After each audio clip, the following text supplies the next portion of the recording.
যে সময় বাংলাদেশকে গঠন করা পরিস্থিতি চলছে, সেই সময়তে আজকে চলছে চিল্লার হিল্লা নিয়ে বাংলাদেশ চলছে না? চিল্লা হিল্লা বুঝলেন না?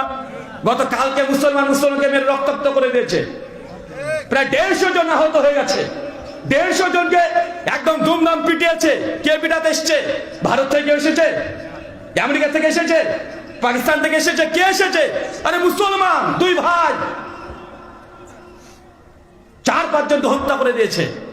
যে সময় বাংলাদেশকে নতুন করে তৈরি করা পরিস্থিতি, মানুষ স্বপ্ন দেখছে কিভাবে এই ঘরটাকে সাজাবো, সেই সময় নিজেদের মধ্যে এত কুন্দল, এত মারামারি, নোংরামি, বদমাইশি সবগুলো চলছে। এই জন্য লজ্জা লাগা উচিত আপনার।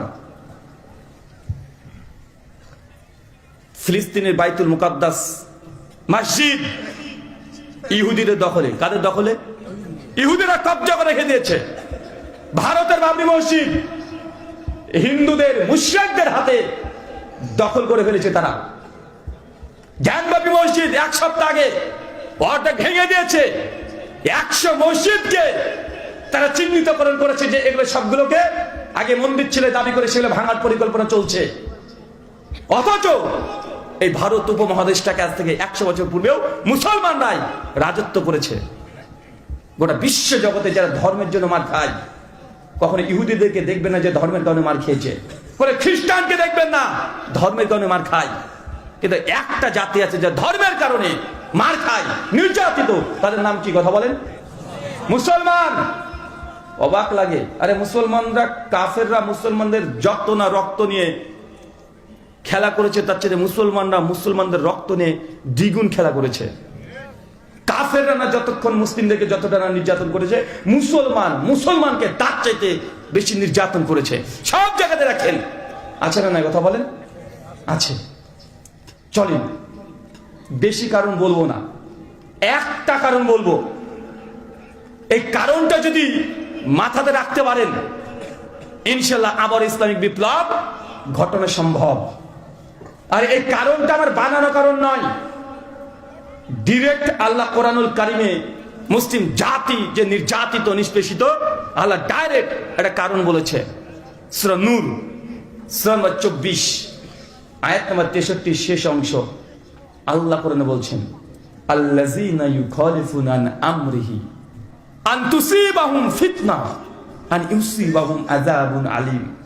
বাংলা ভাবার্থ, আল্লাহ বলছে, হে নবী, যারা পৃথিবীতে আপনার বিরুদ্ধে আচরণ করবে, আপনার আদর্শকে বাদ দিয়ে অন্য মানুষের আদর্শকে গ্রহণ করবে, আমি আল্লাহ আন তুসিবাহুম ফিতনা, আমি সেই জাতিকে ফিতনা দিয়ে জর্জরিত করে দেব।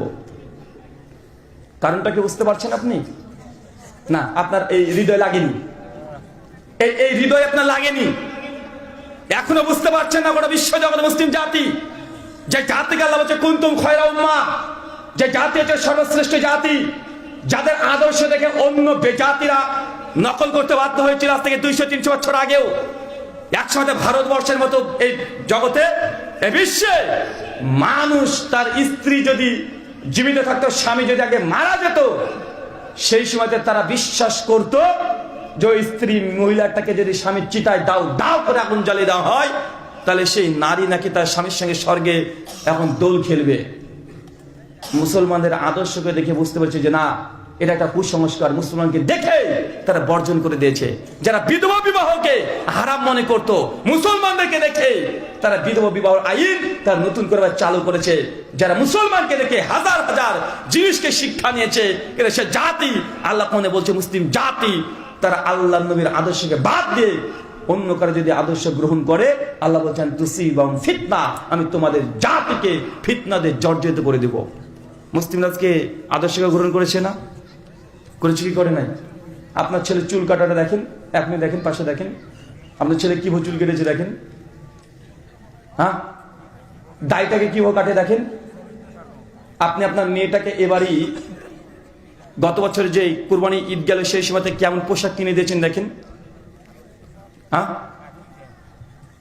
ওই চুলের দেখেন, আপনার মেয়ে প্রতিদিন সকালবেলাতে একদম এমন কিছু জিনিস দিয়ে সাজসজ্জা করছে, একদম উঁচু করে খোপা চুল বেঁধে চলে যাচ্ছে, পর চুলা লাগাচ্ছে। আল্লাহ নবী বলেছেন এই মহিলা জাহান্নামে যাবে। দেখেন আপনার ছেলে ট্যাটু করেছে এখানে এখানে এখানে, আপনার মেয়ে এখানে একটা ট্যাটু করেছে, পিঠে পেটে সব জায়গায় ট্যাটু করে ঘুরে বেড়াচ্ছে। আল্লাহ নবী বলেছেন 1400 বছর আগে, কেউ যদি উল্টি করে সে জাহান্নামে যাবে। কাদের আদর্শ এগুলো? কথা বলেন, কাদের আদর্শ? আরে আল্লাহ তো কোরআনে বলছে।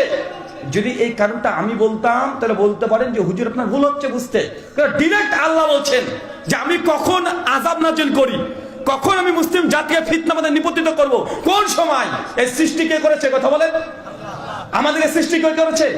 তা আল্লাহ তো বলছে যখনই নবীর বিরুদ্ধাচরণ হবে, আল্লাযীনা ইউখালিফুনা আমরি, নবী আপনি যা আদেশ করেছেন যে বিরুদ্ধাচরণ যে জাতি করবে আন তুসিবাম ফিতনা, আমি আল্লাহ তাদেরকে ফিতনাতে জর্জরিত করে দেব।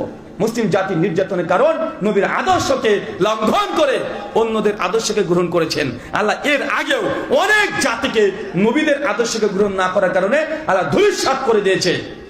কুরাহার দারুস সুন্নাহ সালাফিয়া মাদ্রাসার উদ্যোগে এবং পরিচালনায় আজ ৫ম আজমুস শান ইসলামী আলোচনা সভা, তারিখ 19 ডিসেম্বর 2024 বৃহস্পতিবার। আজকের এই আলোচনা সভাটিকে সফল করার জন্য যারা সার্বিক দিক থেকে সাহায্য এবং সহযোগিতা করেছেন তাদের প্রত্যেকের নাম স্বতন্ত্রভাবে ধরে ধরে নেওয়া সম্ভব নয়।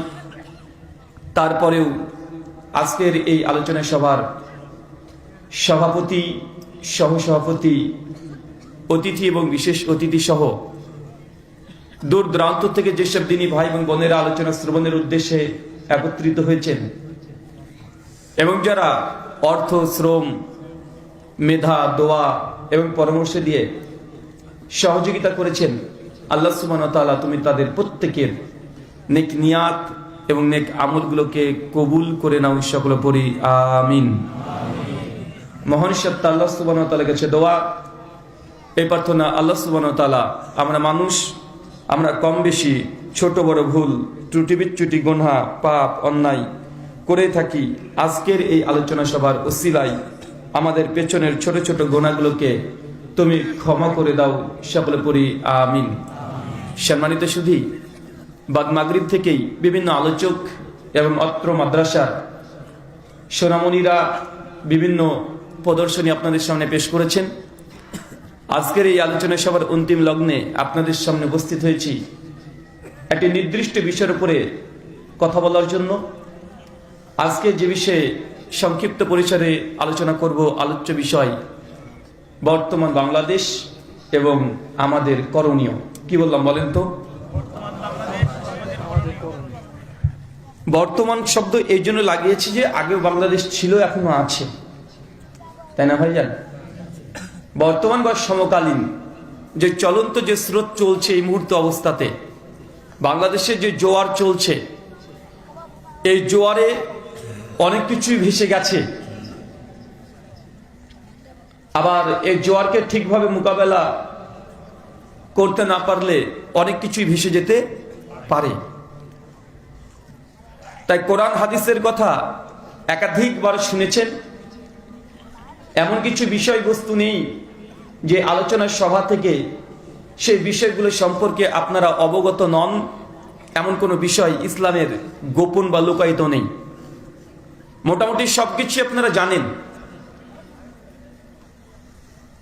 আজকে যে বিষয়ে গুরুত্বপূর্ণ আলোচনা হবে সমকালীন বাংলাদেশ এবং বাংলাদেশী হিসাবে আপনাদের করণীয়। যদিও আমি বাংলাদেশী না, আর এই আলোচনা আপনাদের যতটা সহজ, কিন্তু যিনি বলবেন এই কথাগুলো তার জন্য অনেক বেশি কঠিন। কেন? এটা বলার প্রয়োজন নেই। প্রয়োজন আছে নাকি? আমি কি আপনার দেশে না? তাই আপনার কাছে কথাগুলো সহজ মনে হলেও প্রত্যেকটা কথার উপরে অনেক কিছু নির্ভর করছে। যদি আপনার পক্ষে যাই, আরেকজনের বিপক্ষে যেতে পারে কি পারে না? পারে। কিন্তু আমরা যে আসনে বসেছি, ওয়াজ মাহফিল, খুতবা, আদেশ, উপদেশ, নির্দেশ, সমকালীন বিষয়গুলো আমাদেরকে বলাটা অলঙ্ঘনীয় দায়িত্ব। এই উম্মাকে সচেতন করা আমাদের অলঙ্ঘনীয় দায়িত্ব। আর এই জায়গাটা অনেক কঠিন জায়গা। যারা দাওয়াতি ফিল্ডে থাকে এবং প্রকৃতপক্ষে দাওয়াত মানুষকে দেয়, দাওয়াত দুই ধরনের। একটা সরাসরি দাওয়াত, যে ইসলামের দাওয়াত অমুসলিমদের কাছে, হিন্দু, খ্রিস্টান, বৌদ্ধ, অ্যাথিস্ট মানে নাস্তিক, তাদের সঙ্গে। যারা ইসলাম সম্পর্কে জানে না, ইসলাম সম্পর্কে ভুল ধারণা আছে, তাদেরকে ইসলাম জানানো, এটা হচ্ছে মূল দাওয়াত। আর মুসলিম সমাজে আমরা যেগুলো করি বা এখন আমরা করছি, এটা হচ্ছে ইসলাহ। কি করছে বলেন তো? ইসলাহ করছি। আপনি জানেন না এমনটা নয়, কিন্তু আপনি আমল করছেন না, এই জন্য আপনাকে আমল করানোর জন্য উদ্বুদ্ধ করা। কিন্তু দাওয়াতি ময়দান আর ইসলাহের ময়দান অনেক পার্থক্য আছে। দাওয়াতি ময়দান মানে কঠিন পরিস্থিতি হতে পারে আপনার। যুগে যুগে যেসব নবী রাসূল এসেছেন এবং ইসলাম পেশ করেছেন কাফেরদের সামনে, ইসলামের সৌন্দর্য তুলে ধরার চেষ্টা করেছেন, এমন কোন নবী অথবা রাসূল অথবা সালফে সালিহ নেই যাদেরকে কঠিন পরিস্থিতির সম্মুখীন হতে হয়নি। চিন্তা করে দেখেন, যতগুলো নবী যখন দাওয়াত দিতে গিয়েছে, সেই সময়তে বিরোধী পক্ষ থাকে কি থাকে না? থাকে। নবী ইব্রাহিমের দাওয়াতের ফলে তাকে আগুনে দাউ দাউ করে জ্বালানো হয়েছিল, আল্লাহর পক্ষ থেকে আগুনকে ঠান্ডা করা হয়েছে। এই দাওয়াত এমন একটা কঠিন জায়গা, এই জায়গাতে একটা কঠিন। আপনি সত্য বলেন যদি, গোটা বিশ্ব আপনার বিরুদ্ধে চলে যাবে। আর যদি সত্য জানার পরে গোপন রেখে দেন, পরকালে আপনার মা থাকে, আল্লাহ সুবহানাহু ওয়া তাআলা ফেরেশতার মাধ্যমে চৌচির করে চূর্ণ বিচূর্ণ করে দিবে। এমন কোন নবী রাসূল না যে দাওয়াত দিতে গিয়ে তারা এই মানুষের কাছ থেকে কটাক্ষ এবং বিভিন্ন রকমের সহযোগিতার পাত্র হয়নি, এমন খুব কমই আছে। নবী ইউনূস আলাইহিস সালাম 3 দিন মাছের মধ্যে আল্লাহ সুবহানাহু ওয়া তাআলার পক্ষ থেকে পরীক্ষা দিতে হয়েছে। নবী ঈসা আলাইহিস সালামকে এই দাওয়াতের কারণেই তথাকথিত সেই সময়কার মানুষ, ইহুদিরা তাকে শুলে চড়ার জন্য পরিকল্পনা করেছে। আমাদের নবী তার মাতৃভূমি মক্কা থেকে মদিনাতে ত্যাগ করেছে, মক্কা ত্যাগ করে মদিনায় গিয়েছে, তায়েফের ময়দানে মার খেয়েছে, নির্যাতন হয়েছে। এই যে দাওয়াত খুব কঠিন জিনিস। তাই প্রকৃতপক্ষে যখন দাওয়াত দেবেন, অনেক কিছুর বিরুদ্ধে চলে যেতে পারে। চলেন আজকে যে বিষয়ে আলোচনা হবে, সমকালীন বাংলাদেশ, আপনাদের করণীয়। আজ থেকে যদি 70 বছর পেছনে চলে যান, চাচা বলেন তো কত বছর? তাহলে বাংলাদেশ কি বাংলাদেশ ছিল? না। পাকিস্তান কি পাকিস্তান ছিল? না। আফগানিস্তান, কাশ্মীর, নেপাল, ভুটান কিচ্ছু ছিল না। একটাই দেশ ছিল, সেটা হচ্ছে ভারতবর্ষ, ইন্ডিয়া, একটাই দেশ। 70 বছর আগেও এই বাংলাদেশের অস্তিত্ব ছিল না। আমরা সবাই তখন একটাই দেশে বসবাস করতাম, ভারতবর্ষ। আর ভারতবর্ষে এখন মানুষের সংখ্যা প্রায় 140 কোটি। কত কোটি? 140 কোটি। আপনার বাংলাদেশে আছেন প্রায় 18 থেকে 19 কোটি, পাকিস্তান প্রায় 20 থেকে 21 কোটি। কিন্তু 70 বছর আগে গোটা ভারতবর্ষে আমরা মুসলমানরা প্রায় 800 বছর ক্ষমতায় ছিলাম। কত বছর? একটা দুটা বছর নয়। এই চিন্তা করে দেখেন, 800 বছর আমরা রাজত্ব করেছি, আমরাই ক্ষমতায় ছিলাম, আমরাই পাওয়ারে ছিলাম। আমাদের বাপ দাদা 14 পুরুষ, তারাই ভারতবর্ষের রাজা ছিল, বাদশাহ ছিল, তারাই নেতা ছিল, তারাই মন্ত্রী ছিল। কিন্তু এই মাত্র কয়েকশো বছরের মধ্যে কি এমন ঘটে গেল যে আজকে এই গোটা ভারতবর্ষ নয়, আমাদের দেশগুলো মানে খণ্ড বিখণ্ড হয়ে আজকে সব দেশ আমরা দুর্বলতার মধ্যে পড়ে গেছি। পড়েছি না ভাইজান? অনেক মানুষ বলে যে আহলে হাদিস, এরা শুধু নামবে, বুকের উপরে হাত বাঁধবে না নাভি নিচে হাত বাঁধবে, জোরে আমিন বলবে না আস্তে আমিন বলবে, তারা 8 টাকা না 20 টাকা, এই সব নিয়েই কথা বলে। তারা কখনো ইসলাম যে রাষ্ট্রে যাক এটা চায় না, এরা কখনো দিন কায়েমের কথা বলে না। আহলে হাদিসদের বলে অভিযোগ আছে না নাই? কথা বলেন। আছে। আমি তো ইন্ডিয়ান, জন্মসূত্রে ভারতীয়, তো এই জন্য আমি বেশ কাছে থেকে দেখেছি, আর আপনাদেরকে খুব কাছে থেকে দেখেছি। কারণ আমি মনে করি যতজন এখানে অবস্থান করছেন, আজকে আলোচনা শুনছেন, আপনি যতটা না বাংলাদেশকে চেনেন, তার চাইতে একটু হলেও বেশি আমি চিনি বাংলাদেশকে, একটু হলেও চিনি। বাংলাদেশের প্রায় 64টা জেলা, 524টা থানা। আপনি কটা জেলাতে ভ্রমণ করেছেন? কটা জেলাতে গিয়েছেন? কিন্তু আপনার চাইতে একটা জেলা হলেও আমি বেশি গিয়েছি কি যাই না? কথা বলেন। আপনি বাংলাদেশে যত মানুষের সঙ্গে কথোপকথন করেছেন, তার চাইতে একজন মানুষের সঙ্গে হলে আমি বেশি কথা বলেছি। তাই আমি আপনাদেরকে চিনি না তা নয়, আমি যখন ইন্ডিয়াকে চিনি, বাংলাদেশকে সেম একইভাবে দুই চোখ দিয়ে দুটো দেশকে আমি দেখতে পাই, বুঝতে পারি মানুষের মাইন্ডসেট কি। তাই আমি উল্টো করে বুঝি। যেসব মুসলিমরা বলে যে দিন কায়েম করা উচিত, আমার তাদের কাছে প্রশ্ন, ভাই বলেন তো 800 বছর ভারতবর্ষে ইসলাম তো প্রতিষ্ঠিত ছিল, রাষ্ট্রের ইসলাম ছিল, মুসলমানের রাজত্ব করেছে, তারাই রাজা ছিল, তারাই বাদশা ছিল। তো 800 বছর মুসলমান একদম থাকার পরেও এই গোটা ভারতবর্ষ সেই সময়কার মুসলমানদের জন্য আমাদের পূর্বপুরুষরা কি করে গেছে, কি করেছে বলেন, কি করেছে? মাত্র 100 বছর হলে ক্ষমতা আমাদের হাতে নেই। ব্রিটিশদের হাতে ছিল 190 বছর, আর প্রায় 70 বছর ধরে আছে আপনার মুশরিকদের হাতে। তার আগে 800 বছর মুসলমানের ক্ষমতা ছিল। কি করেছে আমাদের পূর্বপুরুষরা? আপনাকে জানতে হবে যে আমাদের অর্জিত ক্ষমতা আজ কাফের মুশরিকদের হাতে কেন গিয়েছে। যতক্ষণ পর্যন্ত এই পয়েন্ট বের করতে না পারছেন, ততক্ষণ পর্যন্ত মুসলিমদের ইসলামের আর কখনো বিপ্লব ঘটা সম্ভব নয়। মেডিকেল সায়েন্সের একটা আমি আগে বলেছি, আজকে আপনাকে ওই হালাল হারাম আদেশ উপদেশ নির্দেশ এই কথাগুলো বলবো না। আজকে আপনার চিত্রটা দেখাবো যে আপনি কোন জায়গাতে আছেন, কি পরিস্থিতিতে আছেন। কেন এটা জায়েজ ওটা না জায়েজ এমন কোনো মাসালা নেই যে আপনি জানেন না। জি চাচা, আপনি আমার চাইতে বেশি ভালো বুঝেন ইসলামটাকে, কারণ আমার বয়স মাত্র 30 পার হলো কেবল, আপনার 60 বছর পার হয়ে গেছে। আমার চাইতে অভিজ্ঞতা আপনার বেশি সব দিক দিয়ে। আমি যতটা না বক্তব্য দিয়েছি আপনি তার চাইতে বক্তব্য বেশি শুনেছেন, মানে আপনি আমার চাইতে অনেক বেশি জানেন। একই কথা আর কতদিন এই উম্মতকে বলতে ভালো লাগে, একই জিনিস কতবার বলতে ভালো লাগে। কোন হাদিসটা জানেন না, কোন কোরআনের আয়াত জানেন না, কি জানেন না আপনি? আপনি সব জানেন, জানার পর যে না মানেন আমরা কি করতে পারি? আপনি জানেন না আল্লাহ নবী বলছেন মান তারাকা সালাতান মুতাম্মাদান ফাকাদ কাফারা, যে ব্যক্তি ইচ্ছাকৃত নামাজকে ত্যাগ করে দেবে এই ব্যক্তি কাফের। সে মুসলিম 253 নম্বর হাদিস। এই হাদিস জানা আছে না নাই? কথা বলেন, জানা আছে না নাই? কে জানে না? মুসলমান তো জানেন। আরে হিন্দু সনাতনরাও জানে যে মুসলমানদেরকে নামাজ পড়তে হয়। দীর্ঘ 34 বছর ধরে শেখ আব্দুর রাজ্জাক বিন ইউসুফ হাফেজাহুল্লাহ বাংলাদেশের টেকনাফ থেকে শুরু করে তেতুলিয়া পর্যন্ত হাজার হাজার বক্তব্য দিয়েছে, বাংলাদেশের কোনায় কোনায় বক্তব্য দিয়েছে। জেনে বুঝে কেউ 1 টাকা সুদ খায়, মায়ের সঙ্গে জেনা করলে যে পাপ হয় সেই পাপ আপনি প্রতিনিয়ত করছেন। এ হাদিস জানা আছে না আপনার? জানা আছে না নাই? আছে। তারপরে যদি সুদযুক্ত অর্থনীতির সঙ্গে যুক্ত থাকেন, শুধু ব্যাংকে যদি চাকরি করেন, আপনার স্ত্রীকে যদি সুদ আনতে বাধ্য করেন, বিভিন্ন পরিস্থিতির সঙ্গে জড়িত থাকেন, আমরা কি করতে পারি? আমরা তো শুধু বলতে পারি, আপনার জোর জবরদস্তি করতে পারি না। 34 বছর ধরে একই কথা মানুষের সামনে পেশ করা হচ্ছে।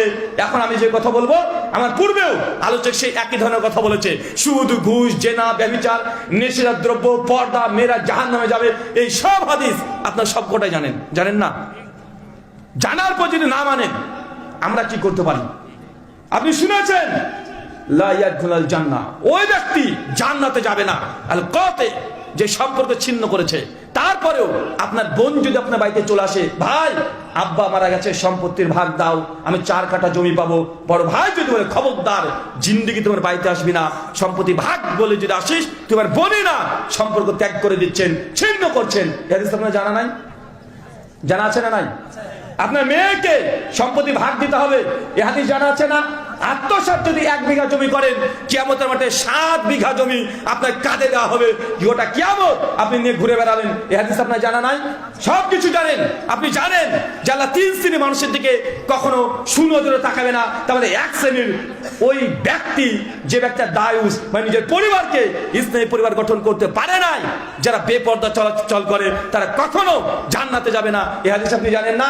কি জানেন না? সবকটাই জানেন। একই কথা আর কতদিন বলতে ভালো লাগে, আর কতজন বলবে? আজকে এখানে আমি আলোচনা করব, কালকে জুমার খুতবাতে এই কথাগুলো আবার বলা হবে। একই জিনিস, নেসাউন কাসিয়াতুন আরিয়াতুন। শেখ আব্দুর রাজ্জাক বিন ইউসুফ এই হাদিস বলে নাই? কথা বলেন। যে ওই নারী জান্নাতে যাবে না যে পোশাক পরেছে তারপরে উলঙ্গ, কত চিৎকার দিয়ে বলছে। তারপর যদি আপনারা না মানেন আমাদের কি করার আছে? আমরা আপনাদের জোর করতে পারি না, আল্লাহ আমাদেরকে সে দায়িত্ব দেয় নাই। সূরা গাশিয়া সূরা নম্বর 88 আয়াত নম্বর 20 এবং 21, ফাযাক্কির ইন্নামা আনতা মুযাক্কির লাস্তা আলাইহিম বিমুসাইতির। হে নবী, আপনার তো কাজ মানুষকে সত্যগুলো পৌঁছে দেওয়া, জবরদস্তি করার জন্য আপনাকে প্রেরণ করি নাই। আপনি জানেন না কে বললো? মানবেন না, বুঝে নিবেন। মানবেন না, আল্লাহর সঙ্গে বোঝাপড়া করে নেবেন। আপনাদেরকে সাবধান সতর্ক করার জন্য বক্তারা কত চেষ্টা করছে, কত রকম ভাবে বোঝানোর চেষ্টা করছে যে ভাই হাদিস কোনগুলো মানেন। অনেক মানুষ কাটা কাটা কণ্ঠে বক্তব্য শুনতে চায় না। হুজুর আছে সুর দিয়ে, মন মাতানো সুর দিয়ে আলোচনা করে বোঝানোর চেষ্টা করছে, তাতে আপনাদের হচ্ছে না। গান গজল করে আপনাকে বোঝানোর চেষ্টা করা হচ্ছে, তারপরে হচ্ছে না। আপনাকে হাদিস নাম্বার, পৃষ্ঠা নাম্বার, লাইন নাম্বার আমরা বলে দিয়ে আলোচনা করছি, তারপর যদি আপনারা না মানেন আমরা কি করতে পারি? আর কিভাবে আপনাকে বলবে? লাইন নাম্বার বলতে বলা হচ্ছে না। অমুক পৃষ্ঠা, অনেক হাদিসের গ্রন্থের অমুক নম্বর পৃষ্ঠায় অমুক নম্বর লাইনে আছে, অমুক আয়াতে আছে, মানে আপনাকে বিশ্বাস করানোর জন্য এইভাবে এই পরিশ্রম করে যাওয়া হচ্ছে। তারপর যদি না মানেন আমাদের কিছু করার নেই, ওটা আল্লাহর সঙ্গে বোঝাপড়া করে নেবেন। এই জন্য বর্তমান বিশ্বে মুসলিম জাতির কি অবস্থা, আমরা কোন দিকে যাচ্ছি এটা আপনার জানা দরকার আছে। তার জন্য আলোচ্য বিষয় আজকে এটা রেখেছি। জি, ভারতবর্ষে 800 বছর ক্ষমতায় ছিলাম। আরেকটা দেশ আছে স্পেন, নাম শুনেছেন? স্পেনে মুসলিমরা কত বছর ক্ষমতায় রাজত্ব করেছে? প্রায় 700 থেকে 800 বছর স্পেনে। আজকে বাংলাদেশের যদি স্পেনে ভিসা চাইতে যাই, যদি নামের আগে এমনি মানে মোহাম্মদ দেখে, আর যদি দেখে যে মুখে দাঁড়িয়ে আছে, আর লাথি মেরে এমবিসি থেকে বের করে দেবে। অথচ ওই দেশটা আমরা মুসলমানরা 800 বছর ক্ষমতায় ছিলাম না। কথা বলে গোটা বিশ্ব জগতে কি ঘটে গেল? মাত্র কয়েকশো বছর আগে দেখা যায় গোটা বিশ্ব জগতে মুসলিমরা রাজত্ব করেছে।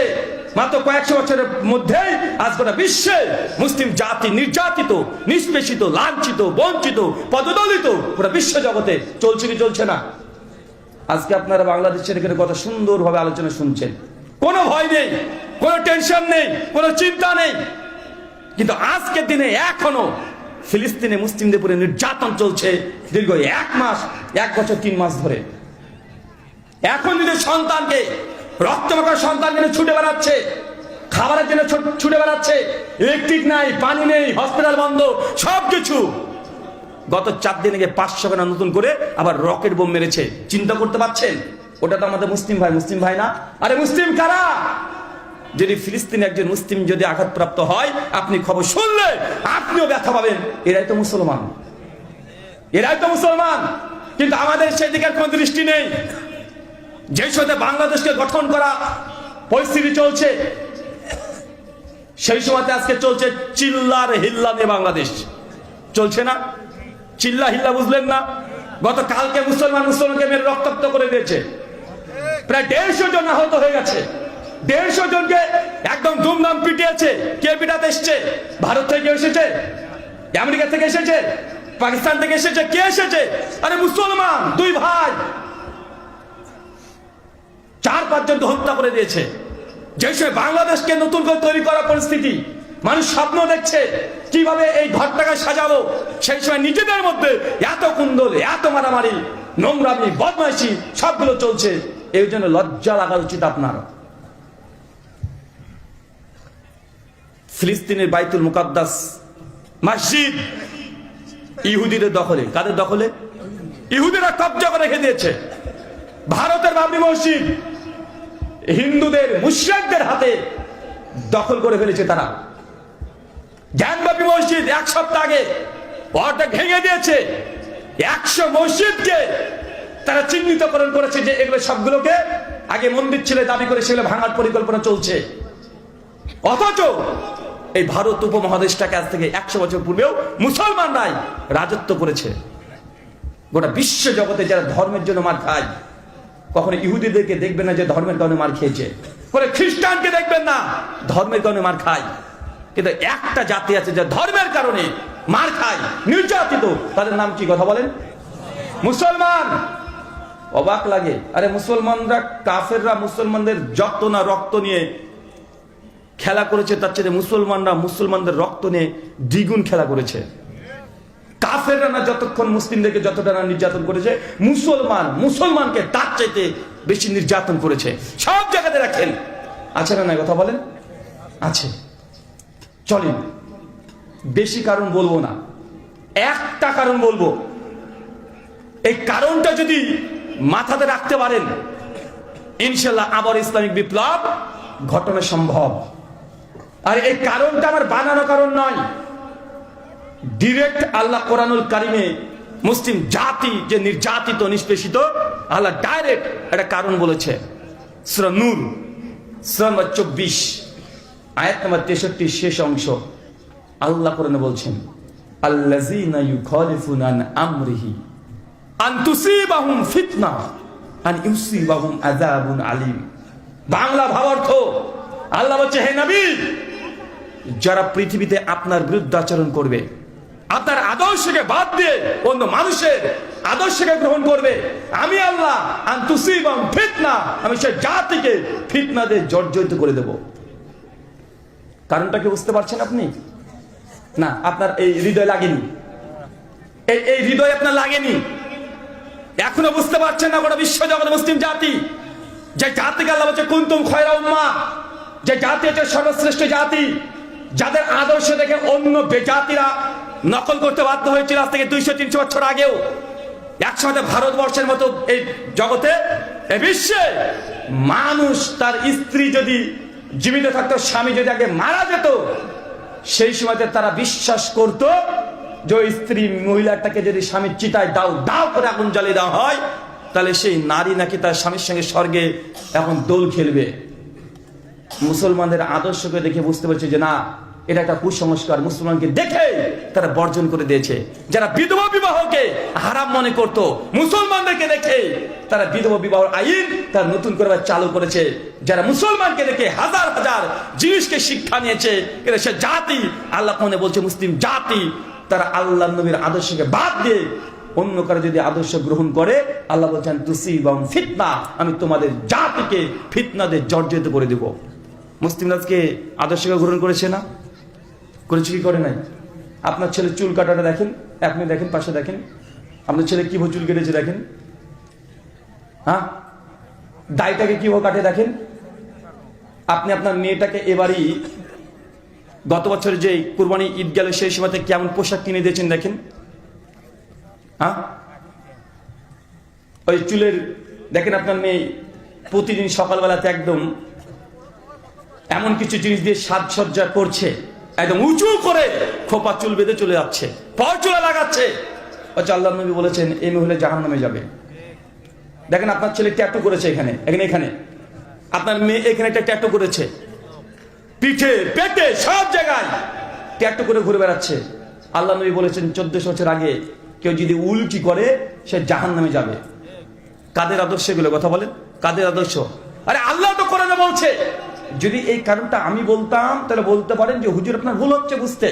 ডিরেক্ট আল্লাহ বলছেন যে আমি কখন আযাব নাযিল করি, কখন আমি মুসলিম জাতিকে ফিতনার মধ্যে নিপতিত করব, কোন সময়। এই সৃষ্টি কে করেছে? কথা বলেন, আমাদেরকে সৃষ্টি কে করেছে? তা আল্লাহ তো বলছে যখনই নবীর বিরুদ্ধে আচরণ হবে, আল্লাযীনা ইউখালিফুনা আন আমরি, নবী আপনি যা আদেশ করেছেন যে বিরুদ্ধে আচরণ যে জাতি করবে, আন তুসিবাহুম ফিতনা, আমি আল্লাহ তাদেরকে ফিতনাতে জর্জরিত করে দেব। মুসলিম জাতি নির্যাতনের কারণ নবীর আদর্শকে লঙ্ঘন করে অন্যদের আদর্শকে গ্রহণ করেছেন। আল্লাহ এর আগেও অনেক জাতিকে নবীদের আদর্শকে গ্রহণ না করার কারণে আল্লাহ ধূলিসাৎ করে দিয়েছে। লূত আলাইহিস সালামের কওমকে ধ্বংস করে দিয়েছে না? হ্যাঁ, আদ জাতি, সামুদ জাতি, ফেরাউন মতন ক্ষমতাশীল ব্যক্তি নবী মূসার আদর্শকে গ্রহণ করে নাই, আল্লাহ ধ্বংস করে ছেড়ে দিয়েছে। আল্লাহ তা আমাদেরকে সেই হুমকিটা দিচ্ছে, সেই একই হুমকি দিচ্ছে, তোমরা যদি তাদের মতো হয়ে যাও তোমাদেরকেও ফিতনাতে জর্জরিত করে দেবো। এখন আমরা গোটা বিশ্বে মুসলিম ফিতনায় আছে না নাই? আছে না নাই? গোটা বিশ্বের মুসলিম যাদের ফিতনার মধ্যে নিপতিত আছে, আপনি কারণটাকে এখনো অনুধাবন করতে পারছেন না। চলেন এই আয়াতের পরিপ্রেক্ষিতে একটা বুখারীর একটা হাদিস আপনার সামনে পেশ করছি। আর এই হাদিসটা বর্তমান বাংলাদেশকে ডান চোখে রাখেন আর হাদিসটাকে এই দুই চোখ দিয়ে দেখেন। কথা বুঝতে পারলেন?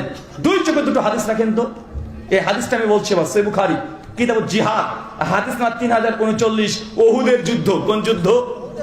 একদিকে ওহুদের যুদ্ধ রাখেন, একদিকে বাংলাদেশের সমকালীন প্রেক্ষাপটকে রাখেন। দেখেন তো দুটো জিনিস সেন্সে মিলছে কি মিলছে না। গোটা বিশ্ব জগতে মুসলিমদের সঙ্গে যত লড়াই হয়েছে, আল্লাহর নবী যত যুদ্ধ জিহাদ করেছে, সবচেয়ে ভয়ঙ্কর যুদ্ধের নাম কি জানেন? কোন জিহাদটা? ওহুদের। কেন? এই ওহুদের যুদ্ধে মুসলমানরা হেরে গেছে, মুসলমানরা মার খেয়েছে, 70 জন সাহাবীকে হত্যা করে দিয়েছে কাফেররা। আল্লাহ নবী উহুদের যুদ্ধে তার দাঁত মোবারক শহীদ হয়ে গেছে। নবী আলাইহিস সালামের পায়ে 4খানা তীর লেগেছে। আমিরে হামজা নবীর চাচা এই যুদ্ধে শহীদ হয়ে গেছে। সাইদ বিন মুসাইব বিখ্যাত সাহাবী, কোটিপতি ধনী সাহাবীদের মধ্যে সবচেয়ে বড় ধনী, সে যে দামের আতর সেন্ট শেষে ব্যবহার করত, এখনো আজকের দিনে কোনো মুসলমান অত দামি সেন্ট ব্যবহার করতে পারবে না। সেই সময় সাইদ বিন মুসাইব এই যুদ্ধে শহীদ হয়ে গেছে। হানজালা রাদিয়াল্লাহু আনহু মতো সাহাবী এই যুদ্ধে শহীদ। জাবের বিন আব্দুল্লাহ পিতা শহীদ। হুযায়ফা বিন ইয়ামানের পিতা শহীদ। এই যুদ্ধে ৭০ জন। আমি এই জন্য বলেছি আগে থেকেই যে জিতে যাওয়া বিজয়ের ইতিহাস কম পড়বেন। বিজয়ের ইতিহাস যদি পড়েন, জিতে যাওয়া ইতিহাস যদি পড়েন, আমাদের ছেলে মেয়ে যদি বেশি বেশি পড়ে, তাই তারা অলস হয়ে যাবে। কি হয়ে যাবে কথা বলেন? বাপের যদি পরিশ্রম করা যদি সম্পত্তি থাকে, বাপ যদি মারা যায়, এই ছেলেকে সেই সম্পত্তির ময়া বুঝে না? বাপ মারা যাওয়ার সঙ্গে সঙ্গে ওই বিক্রি করে দিয়ে পালসার গাড়ি নিয়ে ঘুরে বেড়ায়, কি করে? নষ্ট করে ফেলবে। তার জন্য ছেলেদেরকে বিজয় ইতিহাস যতবার পড়াবেন তার চাইতে 10 গুণ পড়াতে হবে পরাজয়ের ইতিহাস, যে আমাদের পূর্বপুরুষরা কোন ভুলের কারণে তারা মার খেয়েছে, এটাকে শেখাতে হবে। কেন? আল্লাহ নবী সহিহ বুখারী হাদিসে বলছেন, মুমিন কখনো এক গর্তে 2 বার পা দেয় না। মানে আমার পূর্বপুরুষ যে ভুলটা করেছে, ওই ভুল আমরা যেন দ্বিতীয়বার না করি। এই জন্যই ইতিহাসকে লেখা হয়। ইতিহাস এমনি লেখা হয় না, ইতিহাস থেকে শিক্ষা নিতে হয়।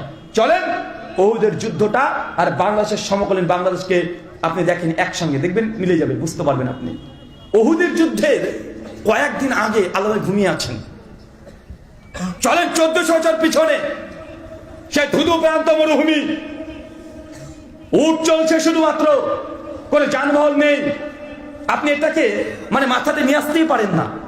ইসলামটাকে আপনি মনে করেন এই 2024 সালে মানে যত মডার্ন যুগ দেখছেন আপনি তেমন মনে করছেন। জি না, সেই সময় লাইট তো দূরের কথা, হারিকেনের কাজ আবিষ্কার হয় নাই। বড় বড় প্লেন তো দূরের কথা, সাইকেলে ভল টিউব আবিষ্কার হয় নাই। মানুষ পানি পান করার জন্য কয়েক কিলোমিটার গিয়েছে, তারা খাবার খেতে পারে নাই। তারা সোনার কাঁসার গ্লাসে করে যে পানি পান করবে এরকম পরিস্থিতি নেই। তারা বিভিন্ন কলসে পান করেছে। ইলেকট্রিক মানে এই ইলেকট্রিক বিদ্যুতের বড় আবিষ্কার তখন হয় নাই। রাত যদি সন্ধ্যা পার হয়েছে, কত ভয়ঙ্কর যে রাত হতে পারে আপনি এটা কল্পনা করতে পারছেন না। বর্ষার সময় যদি 3-4 দিন যদি ইলেকট্রিক রাত্রিবেলা না থাকে, রাত যে কত ভয়ঙ্কর এটা আপনি বুঝতে পারেন না। কত ভয়ঙ্কর! 1400 বছর আগেকার কথা বলছি। আজ থেকে 50 বছর আগে, সরি 20 থেকে 30 বছর আগে গ্রামগঞ্জে যে ইলেকট্রিক ছিল না, সে সময় রাত কত ভয়ঙ্কর মনে হতো না? রাত 8টা-9টাকে বিশাল ভয়ঙ্কর মনে হতো না? জি, তাই 1400 বছর আগেকার কথা চিন্তা করেন। 1400 বছর আগে ধুধু প্রান্ত উহুদের পাহাড়। আল্লাহ নবী স্বপ্ন দেখছে হঠাৎ করে যে উহুদের যুদ্ধে আল্লাহ নবীর বেশ কিছু সাহাবীর রক্তাক্ত অবস্থায় উহুদের প্রান্তে পড়ে আছে। নবী ঘুম থেকে উঠে আজকে উঠেছেন যে সামনে যে যুদ্ধটা আসছে, এই যুদ্ধে আমার সাহাবীরা মৃত্যুবরণ করবে, শহীদ হয়ে যাবে। তিনি বুঝতে পেরেছেন। সঙ্গে সঙ্গে ফজরের সালাতে আল্লাহ নবী চলে যান, সাহাবীদেরকে নিয়ে বসেন যে সাহাবী আমার, আমি এই স্বপ্নটা দেখেছি, তোমাদের মতামত কি? সাহাবী বলছে, ইয়া রাসূলুল্লাহ, আল্লাহ যখন জিহাদকে ফরজ করে দিয়েছে, যে কোনো মূল্যে আমরা এখান থেকে পিছিয়ে হাঁটবো না, আপনি চলেন, আমরা আপনার সঙ্গে আছি।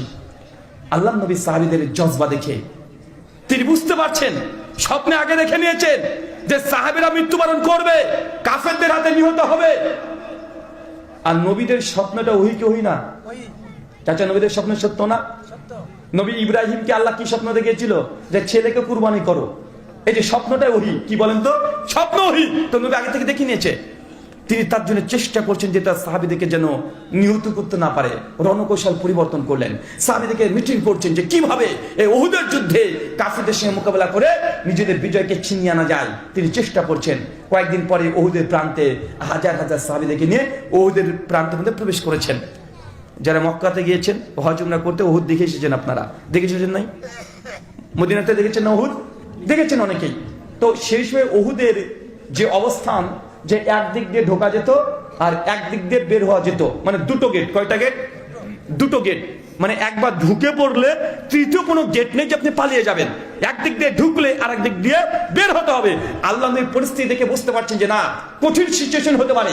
কাফেররা যদি পিছ থেকে আমাদের উপরে এসে ঝাঁপিয়ে পড়ে, তাহলে আমাদের সাহাবীরা সব মৃত্যুবরণ করতে পারে। এই জন্য আল্লাহ নবী রণকৌশল চিন্তাকে পরিবর্তন করলেন। একজন সাহাবী আব্দুল্লাহ বিন জুবায়ের আল আনসারী, রাদিয়াল্লাহু তাআলা এই সাহাবী বিখ্যাত তীরন্দাজ, বিখ্যাত। সেই সময় কি রকেট ছিল, বন্দুক ছিল? সেই সময় যুদ্ধ মানে কি? তীর আর তরবারি, এ দুটো। তো এই আব্দুল্লাহ বিন জুবায়ের রাদিয়াল্লাহু তাআলা আনহুকে আল্লাহর নবী আমির নিযুক্ত করে দিলেন, আর তার সঙ্গে 50 জন সাহাবী দিয়েছেন। কতজন চাচা? 50 জন। আর উহুদের যে পাহাড়, আল্লাহ নবী বললেন যে তুমি এই 50 জন সাহাবীকে নিয়ে গোল হয়ে পাহাড়ের উপরে চলে যাও, আর পাহাড়ের উপরে গিয়ে চতুর্দিকে তীর নিয়ে একদম রেডি থাকবে। যখন কাফেররা যুদ্ধের এলান দিয়ে দিবে, সেই সময় আমি যখন কালেমার পতাকা উড্ডীন করে দেবো, সেই সময় ওখান থেকে কাফেরদের সঙ্গে মোকাবেলা তোমরা করবে। 50 জন সাহাবীকে পাহাড়ের চূড়ায় আল্লাহ নবী তুলে দিলেন, আর বললেন শুনে রাখো, যদি দেখো যে নিচে মুসলমানরা জিতে গেছে, বিজয় লাভ করেছে, তারপরেও খবরদার কেউ পাহাড় থেকে আমি নবী যতক্ষণ আদেশ না করব কেউ নামবে না। শুনে রাখো, যদি দেখো নিচে মুসলমানরা হেরে গেছে, তোমাদের ভাইয়ের রক্ত নিয়ে তারা খেলাখেলি করছে, তারপরেও আমি নবী যতক্ষণ আদেশ না করব কেউ তোমরা পাহাড় থেকে নামবে না। চাচা বলেন তো কে কাকে বলছে? আল্লাহ নবী ওই সাহাবীদেরকে বলছে। নবী এই কথা বলছে সে বুখারীতে 3039 নম্বর হাদিস। যদি দেখো যে আমাদের শরীর থেকে একদম আসমান থেকে পাখি এসে চিল এসে শরীরের গোস্তকে তুলে তুলে নিয়ে চলে যাচ্ছে, মৃত লাশ পড়ে আছে, মৃত লাশকে পাখির এসে তুলে নিয়ে চলে যাচ্ছে, তারপরেও আমি নবী যতক্ষণ আদেশ না করছি কেউ নিচে নামবে না। আল্লাহ নবীর আদেশ, সাহাবীরা উঠে চলে গেছে। 50 জন কঠিন ভাবে পজিশন নিয়ে নিয়েছে। আমিরে হামজা চাচাকে আল্লাহ নবী বলছে, চাচা আপনি ওইখানে দাঁড়াবেন, এইভাবে তরবারি চালাবেন। আরেকজন সাহাবী ওইখানে, এইখানে ওমর, আলী, সবাইকে আল্লাহ নবী গোটা উহুদের প্রান্তকে চতুর্দিকে রণকৌশল সাজসজ্জায় সজ্জিত করে দিয়েছে। চতুর্দিকে সবাই রেডি, প্রস্তুতি যুদ্ধের জন্য। উল্টো দিক থেকে ঢুকছেন কাফেরের দল। আবু সুফিয়ান 3000 উট নিয়ে 1000 ঘোড়া নিয়ে ছুটছে, আর তাদের যুদ্ধের লিডার ছিল খালিদ বিন ওয়ালিদ। কি নাম বলেন তো? নামটা চেনা চেনা লাগছে না? কিন্তু কাফেরদের দলে আছে। কাদের দলে? সেই সময় মুসলমান হয়নি, এখনো কাফের, উহুদের যুদ্ধ পর্যন্ত। খালিদ বিন ওয়ালিদ কি জানেন চাচা? আল্লাহ তার যুদ্ধতে এত যে পারদর্শী ছিল খালিদ বিন ওয়ালিদ, আল্লাহ খালিদ বিন ওয়ালিদের নাম দিয়েছিলেন সাইফুল্লাহ। কি নাম বলেন তো? সাইফুল্লাহ। সাইফুল্লাহ মানে কি জানেন? আল্লাহ তরবারি। কার তরবারি? আল্লাহ তরবারি। মানে খালিদ বিন ওয়ালিদ যখন যে যুদ্ধে গিয়েছে, ও যদি কাফেরদের পক্ষে যে যুদ্ধ করেছে কাফেররা বিজয়, যখন মুসলমানদের পক্ষে সে যুদ্ধ করেছে ওই যুদ্ধে মুসলমানরা বিজয়। জীবনে যুদ্ধে খালিদ বিন ওয়ালিদ ছিল, হেরে গেছে, এর কোনো ইতিহাসই নাই। এত বড় যোদ্ধা, এত বড় ইন্টেলিজেন্ট, অথচ আছে কাফেরদের দলে খালিদ বিন ওয়ালিদ। এত যে যুদ্ধ করেছে খালিদ বিন ওয়ালিদ, তারপরে যুদ্ধে মৃত্যুবরণ করেনি, শহীদ হয় নাই, বিছানায় মৃত্যুবরণ করেছে। জাবির বিন আব্দুল্লাহ বলছে, খালিদ বিন ওয়ালিদ যেদিন মৃত্যুবরণ করে তার শরীরটাকে যখন গোসল দিচ্ছেন, সেই সময় দেখলাম তার শরীরে এমন কোন জায়গা নেই যে তীরের আঘাত নাই, ওরা শরীরটা ঝাঁঝরা করে দিয়েছে। তারপরেও তীরের আঘাতে যুদ্ধের ময়দানে গিয়ে মৃত্যুবরণ করেনি। কেন বলেন তো? ওই যে আল্লাহ যে সাইফুল্লাহ বলে দিয়েছে আল্লাহ তরবারি, তো আল্লাহ তরবারি কাফেরদের কাছে পরাস্ত হতে পারে? সে যদি মরে যায় কাফেরদের হাতে, তো আল্লাহ তরবারি পরাস্ত হলো কি হলো না? হলো। এই জন্য আল্লাহ তাকে যুদ্ধের মধ্যে শহীদ করে নাই, বিছানাতে শাহীদ ভাই মৃত্যুবরণ করেছে। এত বড় যোদ্ধা, কিন্তু আছে এমন কাদের দলে? কাফেরদের দলে। খালিদ বিন ওয়ালিদ কাফেরদেরকে নিয়ে মাঠে মধ্যে চলে এসেছে, পতাকা উত্তোলন করে দিয়েছে। আর পতাকা উত্তোলন মানে সেই সময়কার যুদ্ধ শুরু। কাফেররা দুর্বার গতিতে একদম যুদ্ধের মধ্যে ঢুকে পড়েছে, মুসলমানরাও একদম প্রস্তুতি ছিল। সঙ্গে সঙ্গে দুই পক্ষ তুমুল লড়াই, প্রচন্ড লড়াই, কয়েক ঘন্টা ব্যাপী লড়াই চলছে। আর 50 জন সাহাবী উপরে ছিল, তারা সুযোগ বুঝে ওইখান থেকে উপর থেকে কাফেরদেরকে লক্ষ্য করে তীর নিক্ষেপ করতে শুরু করে দিয়েছে। চতুর্দিকে যেমন ভয়ঙ্কর পরিস্থিতি লড়াই, কাফেরদের যে পতাকা নিচে পড়ে গেছে, কাফেররা ভয়ে উহুদের প্রান্ত ত্যাগ করে দিয়ে একদম মাঠ ত্যাগ করে পালিয়ে গেছে কয়েক ঘন্টায়, কেউ না। সাহাবীরা বলছেন যেসব মেয়েরা এসেছিল কাফেরদের, তারা কাপড়কে গুটিয়ে পোশাকের অর্ধেক তুলে তার দৌড়তে শুরু করেছে তীরন্দাজ গতিতে। একটা কাফের উহুদের প্রান্তরে পালিয়ে গেছে, হেরে গেছে, পরাজয়। এখানে এটা হচ্ছে উহুদের যুদ্ধ। কিসের যুদ্ধ বলেন তো? পালিয়ে গেছে। আর যখনই পালিয়ে গেছে মুসলমানরা আনন্দে উল্লাসিত যে আমরা জিতে গেছি, বিজয় হয়ে গেছে। আমরা স্বপ্নে দেখলাম যে আমরা হেরে যাব, অথচ বিজয় চলে এসেছে, একটা কাফের নেই, সবাই পালিয়ে যাচ্ছে। কাফের আনন্দিত উল্লাসিত, তাকবীরে ধ্বনি দিচ্ছে, মুখে হাসি হাসি ভাব, একেবারে সে কোলাকুলি করতে শুরু করে দিয়েছে, যেমন আজকে আপনারা বাংলাদেশের মানুষরা করছেন। একজন পালিয়ে গেছে না? কথা বললেন না? একজন পালিয়ে গেছে তো আপনার বাংলাদেশের মানুষ আনন্দিত না? আপনারা আনন্দ করছেন, উৎসব করছেন, উল্লাসিত। কেন? পালিয়ে গেছে। কাফেরও যখন পালিয়ে গেছিল উহুদের প্রান্ত থেকে, মুসলমান আনন্দিত উল্লাসিত, কি খুশি খুশি জোয়ার চলে এসেছে। আর যতগুলো গনিমত আছে, গনিমত নেওয়ার জন্য তারা ছটফট করছে। মুসলমানরা কাফেরদের রেখে যাওয়া গনিমতকে নিচ্ছে, গনিমত গনিমত করে চিৎকার মারছে। আপনারা করেছিলেন, মনে পড়ছে না? এত তাড়াতাড়ি ভুলে গেলেন? 5 তারিখে আপনার গনিমত নিয়েছিলেন, সব চলে গেছিলেন না? হাঁস মুরগি যা আছে তো নিয়েছেন, তো নিয়েছেন, ভেতরের বাইরে যা আছে সব নিয়েছেন। আপনারা নিয়েছেন না? এই কাফেররাও যখন পালিয়ে গেছে মুসলমান, তারা গনিমত গনিমত করে চিৎকার মারছে যে গনিমত জিতে গেছে, আনন্দিত উল্লাসিত, কালেমার পতাকা তারা উড্ডীন করে দিয়েছে। যেন বাংলাদেশের মানুষ আপনারা আজকে করছেন, তবে সাবধান, সতর্ক থাকবেন। আপনাকে বলছি জিনা, এখনো বাংলাদেশের সফলতার কিছুই হয় নাই। যা দেখছেন গেলে 50% কাজ হয়েছে, আর একটা ঝাটকা দিয়ে 100% 100% কাজ আপনাকে করে দেখাতে হবে। এখন কিচ্ছু হয় নাই, 50% কাজ হয়েছে।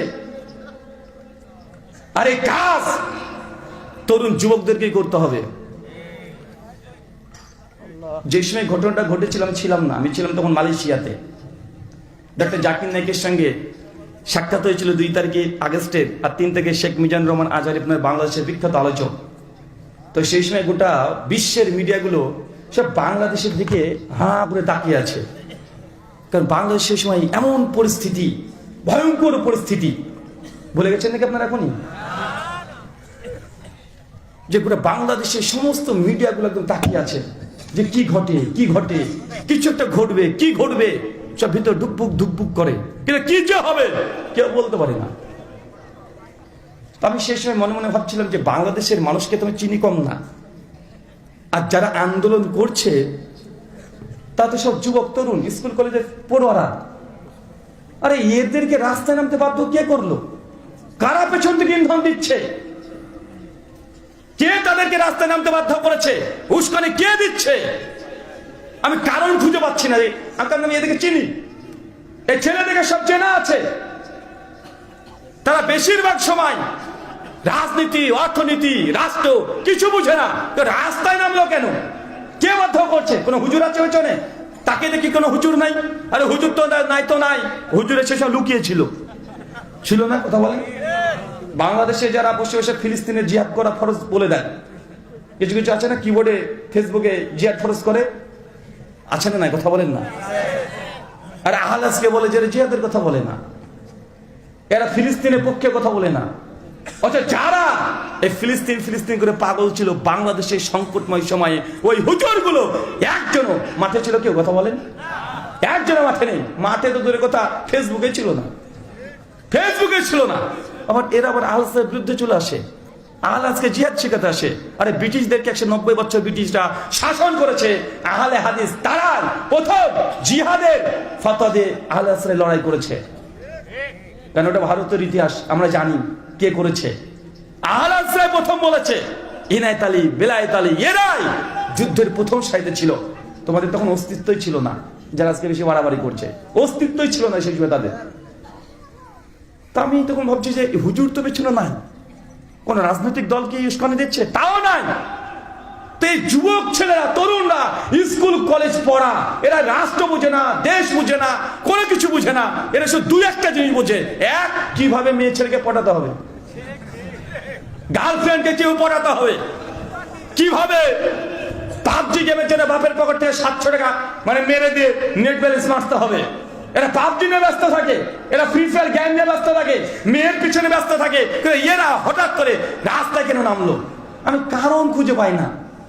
তো অনেকগুলো কারণ পরবর্তী সময় বুঝতে পারলাম যে কাজ করেছে জানেন, অনেকগুলো কারণ আছে, কিন্তু একটা কারণ বলি আপনাকে।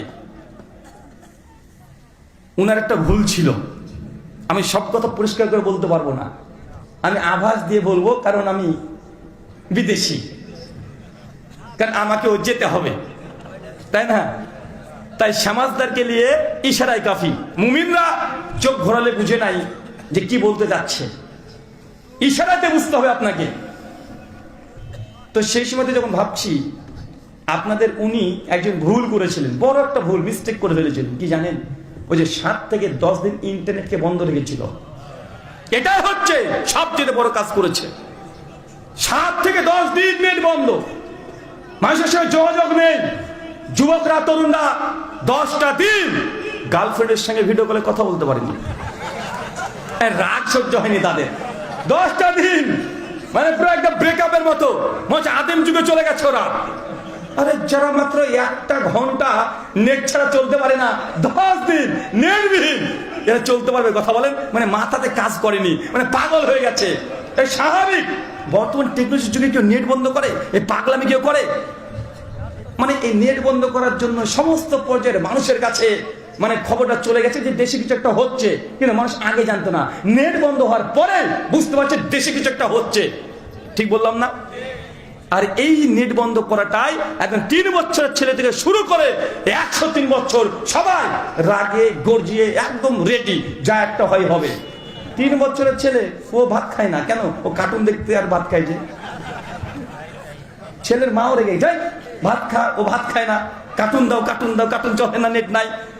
তখন ছেলের মাও রেগে যায়, নেট কেন বন্ধ করবে? আমার ছেলে খাচ্ছে না, আর মায়ের কাছে ছেলে সব। আরে ছেলে যদি না খায় 10 দিন, কোনো মা কি বেঁচে থাকতে পারবে? ও নিজে মরে যাবে। তখন রাগের মাথায় যাই, যে নেট বন্ধ করেছে গো, তো স্বামী বলছে যে ও বন্ধ করেছে, তোর কিছু বললি রে? শুনেছে তারপরে যে সব ঢাকাতে যাচ্ছে, আন্দোলন করতে ঢাকাতে যাচ্ছে, বলছে তুমি বাড়িতে বসে কি করছো? তুমিও যাও, ছেলে আমার ভাত খাচ্ছে না। মানে 10 দিনের যে পরিস্থিতি, যারা ইন্টারনেটে বিজনেস, ব্যবসা, ডেলিভারি কাজ করতো, 10 দিন ব্যবসা বন্ধ, প্রবাসীরা যোগাযোগ বন্ধ, গোটাকে একদম অন্ধকার করে দিয়েছে। আর এই 10 দিনের মানুষের যা ক্ষোভ, 16 বছরে কি ঘটেছে ওটা রাজনৈতিক বিশ্লেষণ আমি করার প্রয়োজন নেই। 10 বছর যে ক্ষোভ, জনতার যা রাগ, এ রাগে ভাসতে ভাসতে চলে গেছে। আর আমরা তো ধরেন উদার মানুষ, তো আমরা উদার মানুষ, যতই গালি দেন আমাদেরকে, আমরা উদার। যেগুলো আপনারা দরকার নেই ফেলে দিবেন, ওগুলো আমরা নিয়ে নিই। আজ থেকে 20 বছর আগে তাসলিমা নাসরিনকে নিয়েছিলাম না, এখনো রেখে দিয়েছি, একদম রাজ রানীর মতো করে রেখে দিয়েছি, কেউ কিছু বলতে পারবে না। আপনার তাড়িয়ে দিয়েছেন, তা যাকে তাড়াবেন সে পচা হোক না কেন, তা আমরা নিয়ে নেব। কেন বলেন তো? আমরা হচ্ছে উদার। আপনি গাল দিতে পারেন আমাদেরকে, যা মন চায় তাই করতে পারেন, কিন্তু আমরা এতটাই উদার। প্রয়োজন নেই আপনাদের, দিয়ে দিবেন, সাদরে গ্রহণ করে নিব। তো সেই সময়তে দেখছি যে এই হচ্ছে বাংলাদেশের বর্তমান প্রেক্ষাপট। বাংলাদেশের মানুষ দেখছি যে হঠাৎই সেই দিন আনন্দিত, উল্লাসিত, আর ছেলেরা, এই তরুণ যুবক, স্কুল কলেজ পড়ুয়া, মানে হঠাৎ করে সিদ্ধান্ত নিয়ে নেয়। জমা হওয়ার কথা ছিল 6 তারিখ, রাতারাতি সিদ্ধান্ত পরিবর্তন। লাইভে এসে বলছে 5 তারিখেই জমা দেবো। চল, 5 তারিখে ঢাকার লোড হয়ে গেছে, রংপুরকে দখল করে নিয়েছে, বুকে তাজা রক্ত ঢেলেছে যে গুলিগণ। চিন্তা করেছেন এর জজবা কত? তাই আমি আগে বলেছি কাল 50% কাজ হয়েছে, এখনো 50% কাজ বাকি আছে। আর একটা যদি এমন ঝটকা আসে, ইনশাআল্লাহ বাংলাদেশে আবার কালেমা পতাকা উড্ডীন হবে ইনশাআল্লাহ। বাংলাদেশ আপনারা ভাগ করেছেন, ভারত থেকে বাংলাদেশ ভাগ হয়েছে। ইতিহাসকে ভালো করে দেখেন, ভারত থেকে বাংলাদেশ ভাগ করার মূল কারণ ছিল ধর্ম পালন করা। ধর্মের জন্য বাংলাদেশ হয়েছে। যদি সেই বাংলাদেশে যদি আজকে যে ধর্ম যদি না থাকে, আপনাকে ভাগ হতে কে বলেছিল? ভারতের 37 কোটি মুসলমান, বাংলাদেশের 17 কোটি মুসলমান, পাকিস্তানে আছে 20 কোটি মুসলমান। 3 দেশের মুসলমানের সংখ্যা যদি যোগ করেন 75 থেকে 80 কোটি মুসলমান এক জায়গায় যদি থাকতাম, পৃথিবীর কোন শত্রু, যত বড় শত্রু হোক না কেন, কেউ মুসলিমদের দিকে চোখ রাঙিয়ে একটা কথা বলে সাহস পেত না। আপনার ভাগ হয়ে চলে এসেছেন, আমাদেরকে দুর্বল করে দিয়েছেন, নিজেরা দুর্বল হয়ে গেছেন। কেন? ধর্ম পালন করার জন্য। ধর্মের জন্য দেশ ভাগ হয়েছে, ধর্মের জন্য বাংলাদেশ হয়েছে। 70 বছর ধরে বাংলাদেশকে এখনো ইসলামী রাষ্ট্র ঘোষণা করতে পারেন না। এটা বাংলাদেশ হিসাবে আপনারা ফেলিও জবাব দেওয়া করতে হবে আপনাকে ভাবছেন? আগে ফেলেতে পালিয়ে এসেছেন, মুসলিম ভাইদেরকে জবাব দিতে করতে হবে। 3টে দেশ এখন দুর্বল হয়ে গেছে, 3 দেশ দুর্বল। কিন্তু একসঙ্গে থাকলে 80 কোটি মুসলমান। পৃথিবীর কোন শত্রু আছে যে চোখ রাঙিয়ে কথা বলবে আমাদের সঙ্গে? কে করবে? এই জবাব দিতে করতে হবে। 1 কাঠা জমির উপরে এখন ইসলাম কায়েম হয়নি, অথচ সেই সময়কার ভাগ হওয়ার কারণ হচ্ছে ইসলামকে নিয়ে। কি নিয়ে কথা বলেন? ইসলাম নিয়ে। আগে বলেছি সব কথা পরিষ্কার করে বলে যাবে না, বুঝে নিতে হবে। অনেক কথা বলা যায়, কিন্তু হটকারিতা করে বলে দিয়ে যদি ইউসুফ আলাইহিস সালাম থেকে যায়, হ্যাঁ, তাদের সমস্যা। তাই হটকারিতা ইসলামে চলে না। চলে না, কি কথা বলেন? অনেকে আছে আবেগ দেখে জাতা মাতা বলে দিল, জেলখানে পড়ছে, ওরকম করে লাভ আছে? কথা বলেন। বুঝার মতো বুঝতে পারলেই যথেষ্ট যে আপনাকে কি বোঝাতে যাচ্ছি, দেশ কোন দিকে যাচ্ছে। চোখ কানকে খোলা রাখতে হবে। কাফেররা পালিয়ে যাচ্ছে, মুসলমানরা আনন্দিত উল্লাসিত গনিমত করে চিৎকার মারছে। খালিদ বিন ওলীদ তার সৈন্য সামর্থ্য নিয়ে অনেকটা দূরে চলে গেছে, আর মনে মনে ভাবছে হেরে গেলাম কেন? আমি খালিদ বিন ওলীদ হেরে যাব? এটা হতে পারে? কেন হারলাম? উনি কারণ বের করার চেষ্টা করছে। অবশেষে সে কারণ বের করে বুঝতে পারছে, জি হ্যাঁ, মুসলমানরা পাহাড়ের উপরে 50 জন ছিল, তারা অতর্কিত ভাবে তীর নিক্ষেপ করেছে, আমরা তাদের নিশানা করতে পারিনি। ওই 50 জনের জন্যই আমরা আজকে হেরে গেছি। খালিদ বিন ওলীদ কঠিন ইন্টেলিজেন্ট। একটু পরে ওই যে পাহাড়ে, চাচা বলেন তো কতজন ছিল? 50 জন তীর নিয়ে। ওরা নিচে তাকিয়ে দেখছে যে মুসলমান আনন্দ করছে, উল্লাসিত করছে, বিজয়ের পতাকা তুলে দিয়েছে, আর নিজেরা গনিমত করে চিৎকার মারছে, আর গনিমত ভাগ করতে শুরু করে দিয়েছে। এটা আমার, ওটা আমার, ছোটাছুটি করছে। 50 জন সাহাবী, অধিকাংশ সাহাবী তখন নিচে নামতে শুরু করে দিয়েছে। সবাই নামছে, বলছে গনিমত জিতে গেছি। আর ওই যে নেতা আব্দুল বিন জুবাইর বলছে, খবরদার, তোমরা কেউ নিচে নামবে না, তোমরা নিচে নেমো না, নবী এখন আদেশ করে নাই। সাহাবীরা তো বলছে, যুদ্ধ তো জিতে গেছে, দেখো কাফেররা পালাচ্ছে, দেখা যাচ্ছে আমাদের গনিমত বন্টন করে নিচ্ছে আমার ভাইরা, আমরা নিচে নামবো, আমরা তো জিতে গেছি, কাফেররা ফিরলে নেই। 50 জন সাহাবীর মধ্যে অধিকাংশ সাহাবী পাহাড় থেকে দৌড়তে ছুটে এসে নেমে গনিমত করে চিৎকার মারছে, গনিমতকে সংগ্রহ করতে শুরু করে দিয়েছে। খালিদ বিন ওলীদ ওই যে কাফের, সেই সময় অনেকটা দূরে গিয়ে নিজের পরাজয় সে মেনে নিতে পারছে না। হঠাৎ করে পাহাড়ের দিকে তাকিয়ে দেখছে পাহাড় ফাঁকা। যে পাহাড়ে 50 জন ছিল, কেউ নেই, 4-5 জন ঘোরাঘুরি করছে। খালিদ বিন ওলীদ ওইখানে তার যত সৈন্য সামর্থ্য আছে, স্টপ, এখানে থেমে যাও, দাঁড় করে দিয়েছে। সঙ্গে সঙ্গে মিটিং। খালিদ বিন ওলীদ বলছে, আবারও মুসলিমদের উপরে আমি আক্রমণ করব। ওরা তখন যাই, আমরা হেরে গেছি, আবার আক্রমণ করবো কিভাবে? খালিদ বিন ওলীদ বলছে, পাহাড়ের দিকে তাকিয়ে দেখো, 50 জন ছিল, একজনও নাই। নিঃসন্দেহে মুসলমানরা এখন আমাদের ফেলে আসা গনিমত তারা কোরাতে একদম সামনের গেটে চলে গেছে, পেছনের গেটে একদম নিঃসন্দেহে ফাঁকা থাকবে। খালিদ বিন ওলীদ সঙ্গে সঙ্গে তাদের সৈন্য সামন্তকে নতুন ভাবে যুদ্ধের সজ্জায় সজ্জিত করে দিয়ে ঘোড়া নিয়ে তীরন্দাজ গতিতে পেছন দিক থেকে এসে এমন ভাবে আক্রমণ করলো, এক আক্রমণে কয়েক ঘন্টায় 70 জন মুসলমান শহীদ। বিজয় 1 ঘন্টা আগে হয়েছিল, 1 ঘন্টা আগে বিজয় হয়েছিল। 1 ঘন্টার মধ্যে তুর্পের তাস ঘুরে গেছে, 1 ঘন্টায় পথ বদল হয়ে গেছে। 1 ঘন্টার মধ্যে আবার মুসলমান 70 জন সাহাবী মৃত্যুবরণ করেছে, শত তারা আহত হয়ে গেছে। মাত্র 1 ঘন্টার কারণে বিজয় পেয়ালা পান করেও পরাজয়ের গ্লানি তারা ভোগ করেছে। বাংলাদেশকে মিলানে বাংলাদেশকে নিয়ে পেছন থেকে আক্রমণ করার চিন্তা চলছে না? একটার পর একটা পেছন থেকে আক্রমণ চলছে। আপনার চোখটা একটু যদি খোলা রাখেন, কান যদি খোলা রাখেন, আপনি বুঝতে পারবেন যে আপনাকে নিয়েও দেশ নিয়েও আবারও বিভিন্ন রকমের ষড়যন্ত্র চলছে, পেছন থেকে আক্রমণ করার জন্য টার্গেট করছে। আপনি মনে এখনো বুঝতে পারেন নাই, হঠাৎ করে ঢাকাতে কয়েক মাস আগে 200 খানা গাড়ি ঢুকে গেল, খোঁজ নাই? হঠাৎ করে আনসার বাহিনী চলে গেল নতুন করে আন্দোলন করতে। কিসের ইঙ্গিত? ওদের যুদ্ধের দ্বিতীয় রাউন্ড চলছে, দ্বিতীয় রাউন্ডে এখনো আছেন, এখনো বিজয়ের কিছু হয় নাই। বিজয় তো অনেক জাতি অর্জন করেছে, কিন্তু বিজয়টা অর্জন করা মূল বিষয় নয়, বিজয়কে ধরে রাখা এটা হচ্ছে সবচেয়ে বড় চ্যালেঞ্জ। বিজয় অনেক জাতি লাভ করেছে, টিকে থাকতে পারে না ফিল্ডে, তাই বিজয়কে ধরে রাখা আরো 5 বছর আপনাদেরকে কঠিন সাবধান সতর্ক থাকতে হবে। এখনো 5 বছর কঠিন সাবধান সতর্ক থাকতে হবে। ফেসবুকে একটা কমেন্ট করতে হলেও 10-12 আপনাকে ভাবতে হবে। তারা ইস্যু খুঁজছে, ছোট্ট একটা কিছু ইস্যু পেলেই ওটা দিয়ে আবার নতুন করে পরিকল্পনা করে ফেলবে তারা। কথা কি বুঝতে পারছেন না ভাইজান?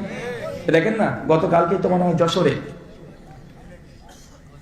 জামিয়া ইসলামিয়াতে ছেলেরা যেমন খুশি তেমন সাজো একটা মানে করেছে, স্কুলে খেলা হয় না, প্রতিযোগিতা হয়, তো ওইখানে ওই কিছু বন্দুক টন্দুক তৈরি করা, মানে ছেলেদের, বাচ্চা ছেলেদের কাগজ দিয়ে তৈরি করে দাঁড়িয়ে আছে, ওটা নিয়ে একদম শোরগোল চলছে যে বাংলাদেশ একদম আইএসএস এর লোড হয়ে গেছে, তারা জঙ্গি আক্রমণ করবে, তারা এই করবে ওই করবে, হাজার রকমের মিথ্যা প্রাপগণ্ডা চলছে। কি চলছে না?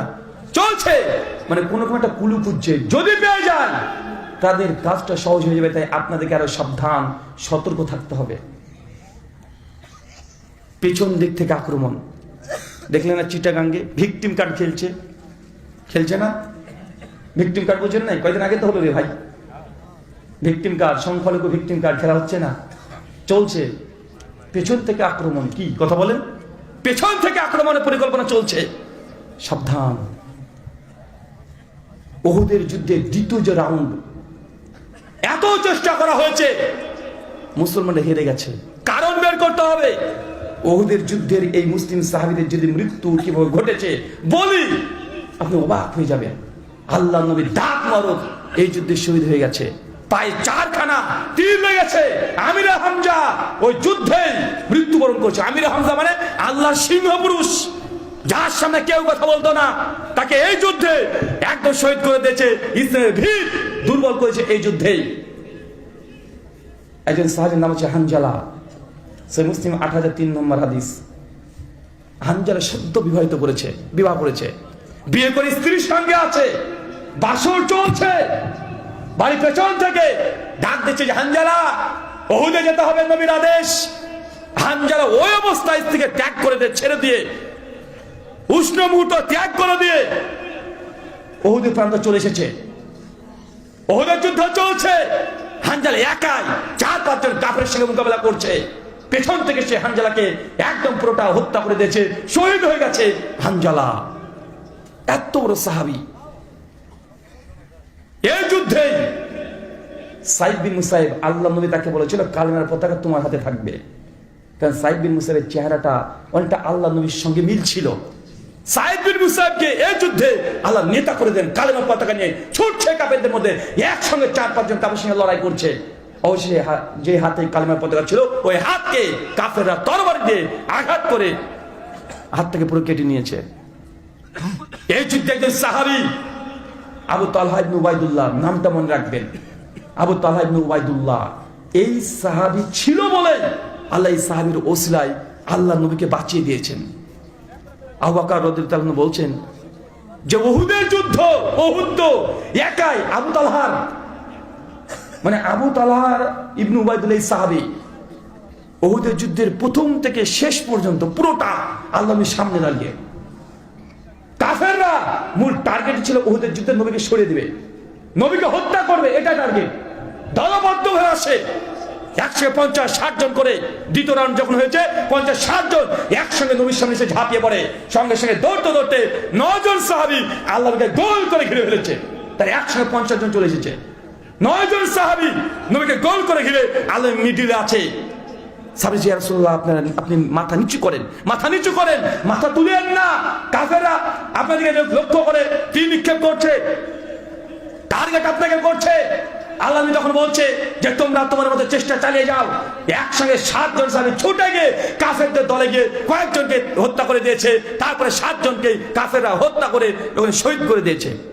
মাত্র 2 জন সাহাবী নবীর সঙ্গে আছে, কেউ নেই, আশেপাশে কেউ নেই। আবু তালহা ইবনে উবাইদুল্লাহ ওই সাহাবী আল্লাহ নবীর সামনে এইভাবে দাঁড়িয়ে, আল্লাহ নবী চতুর্দিকে দেখছে যে চতুর্দিকে সাহাবীরা মৃত্যুবরণ করেছে। তার চাচাকে দেখছে আমির হামজা রক্তাক্ত অবস্থায় পেটের মধ্যে তীর নিয়ে কাতরাচ্ছে। ওদিকে জাবির বিন আব্দুল্লাহর পিতা মারা গেছে, সাইদ বিন মুসাইব মারা গেছে, কালেমা পতাকা নিচে পড়ে আছে। আলী বিন আবি তালেব ছুটে গিয়ে কালেমা পতাকা ধরছে। 70 জন চতুর্দিকে রক্ত আর রক্ত। আল্লাহর হৃদয় জান ছটফট করছে যে সাহাবী আমার মৃত্যুবরণ করছে, মারা যাচ্ছে। আল্লাহ ছুটে বেড়াচ্ছে, একবার চাচার কাছে যায়, একবার এর কাছে যায়, ওর কাছে যায়, কার কাছে যাবে? একজন মানুষ বারবার ছুটে বেড়াচ্ছে। আর আবু তালহা ইবনে উবাইদুল্লাহ এই সাহাবী নবীর সামনে সামনে ছুটে বেড়াচ্ছে। ইয়া রাসূলুল্লাহ, আপনি সেভাবে ছুটে বেড়াবেন না, আপনি এখানে থেকে যান। আল্লাহ রাসূল আপনাকে লক্ষ্য করে বারবার কাফেররা তীর মারছে, বড় জামাত চলে এসেছে, আপনাকে মেরে দেবে। ইয়া রাসূলুল্লাহ, আপনি মাথা নিচু করেন, আমার বুক আপনার বুক যেন হয়, আপনি মাথা তুলেন না। আল্লাহ রাসূল মাথা তুলিয়েন না। পরপর কাফেররা নবীকে লক্ষ্য করে 50 খানা তীর নিক্ষেপ করেছে।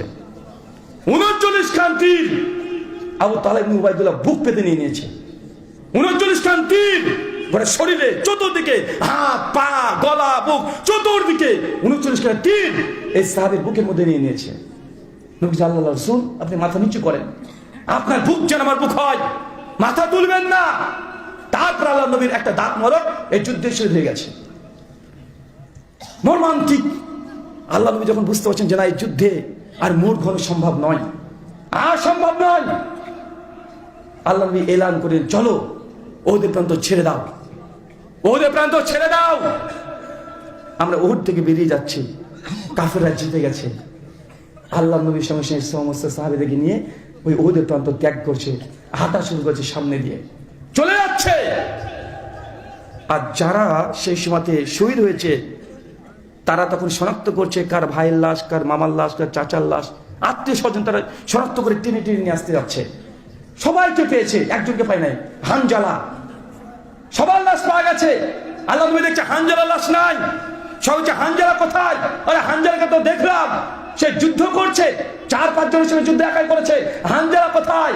আল্লাহ নবী বলছে আমার হানজালা কই? কোথায় হানজালা? একজন সাহাবী বলছে ইয়া রাসূলুল্লাহ, ওই দেখেন, ওই দেখেন হানজালা। দেখছে জমিন থেকে প্রায় 3-4 ফুট উঁচুতে হানজালার লাশ ভাসছে, শরীর থেকে টপ টপ করে পানি পড়ছে। আল্লাহ নবী দেখে বলছে হানজালাকে দেখো, ফেরেশতারা তাকে গোসল দিচ্ছে, ফেরেশতারা গোসল দিচ্ছে আমার হানজালাকে। পরবর্তী সময় জানা গিয়েছে যে হানজালা সেই দিন বাসর করে গোসল করার সময় দেয় নাই। নবী ডেকেছে, ওই মুহূর্তে তরবারি নিয়ে বেরিয়ে চলে এসেছে। ফেরেশতারা গোসল দিচ্ছে হানজালাকে। একটা লাশ দেখছে, কেউ চিনতে পারে না এটাকে। একদম যাই, এটা কাফের, এটা কাফের ছিল, আমাদের মধ্যে কেন? একে কে এসেছে? আজম সাহেব বলছে ইয়া রাসূলুল্লাহ, এই ব্যক্তিটা উহুদের যুদ্ধের আগের মুহূর্তে কালেমা পড়েছে। এই সাহাবী মানে কাফের ছিল, পানেংরা, ও আমার কাছে কালেমা পড়েছে রাসূলুল্লাহ। ও বলছে যুদ্ধে যাবে, উহুদে যাবে, আমি নিষেধ করেছি যে তুমি ন্যাংরা, যে কিছু করতে পারবে না, সমস্যা হবে। কিন্তু এই লোকটা বলছে যে আমি আজকে আল্লাহ রাসূলকে স্বপ্ন দেখেছি, আমি দেখছি যে নবীর কাছে কালেমা পড়ে আমি উহুদের প্রান্তে গেছি, আর আমার এই গলার কাছে একটা তীর লেগেছে, আমি শহীদ হয়ে গেছি, আমি এটা স্বপ্ন দেখেছি, আমি যাবই, আমাকে তুমি নিয়ে চলো। ন্যাংরা মানুষ। আল্লাহ নবী তাকে গিয়ে দেখছে যে সত্যি ওই সাহাবীর এই জায়গাটা ঠিক তীর লেগেছে, এই জায়গাতে, যে জায়গাতে দেখেছে। আল্লাহ নবী বলছেন তার মুখের কথা আল্লাহ কবুল করে নিয়েছে। দেখো ব্যক্তিকে, দেখো 1 রাকাত নামাজ পড়ে নাই, একটা রোজা, একটা হজ, যাকাত কিচ্ছু দেয় নাই, তারপরে শহীদের পেয়ালা পান করেছে। সবাই ছুটছে, নিজের নিজের আত্মীয় স্বজনের লাশ কিনে চলছে, ছুটে চলে যায়। ওদের পাহাড়কে একটু টপকে উঠতে হবে। আল্লাহ নবী ছিসড়ে ছিসড়ে পায়ে ব্যথা পেয়েছে, ছিসড়ে ছিসড়ে তিনি যাচ্ছেন, ও পাহাড়ের উপরে উঠতে পারছেন না, তিনি বারবার উঠতে যাচ্ছেন, পড়ে যাচ্ছেন। শ্রেষ্ঠ মানুষ পৃথিবীর চলে যাচ্ছে, পাহাড়ের উপরে উঠতে পারছেন না। আবু তালহা ইবনে উবাইদুল্লাহ 39 খানা তীর দিয়ে ছুটে গিয়ে নবীকে কাঁধে তুলে ছুটতে শুরু করেছে। চিন্তা করেছেন উহুদের যুদ্ধ, ভয়ঙ্কর পরিস্থিতি। প্রত্যেকটা সাহাবীর জীবন শহীদ হয়েছে, যদি ঘটনা বর্ণনা করা যায় অন্তর কেঁপে উঠবে। আচ্ছা, আপনাদের কাছে ঘটনা শোনার মূল মাকসাদ নয়, মূল উদ্দেশ্য আমার যে বিজয় মুসলমানরা অর্জন করেছিল প্রথমে, কিন্তু বিজয় হওয়ার পরেও পরাজয়ের গ্লানি ভোগ করতে হয়েছে। কারণ কি বলেন তো? বলে কারণ বের করেন। যতক্ষণ কারণ বের করতে না পারছেন, আপনার দেশ আজকে যে পরিস্থিতি, ওহুদের তৃতীয় রাউন্ড যখন তখন ঘটে যেতে পারে, তা কারণ আগে বের করতে হবে। জি, একজন বলেছেন নেতাকে অমান্য করা, একজন বলছে লোভ। 2, 3 আর বলেন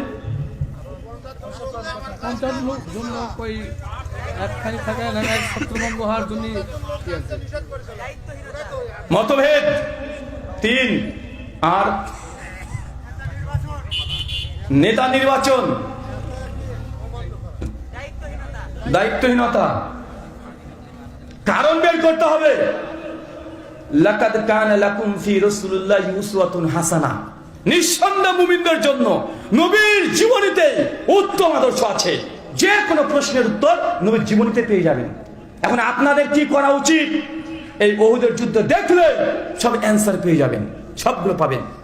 আমি 5টা কারণ বলছি। কয়টা বলবো? 5টা। 1, নবীর আদর্শকে লঙ্ঘন করা, নবীর আদেশকে লঙ্ঘন করা।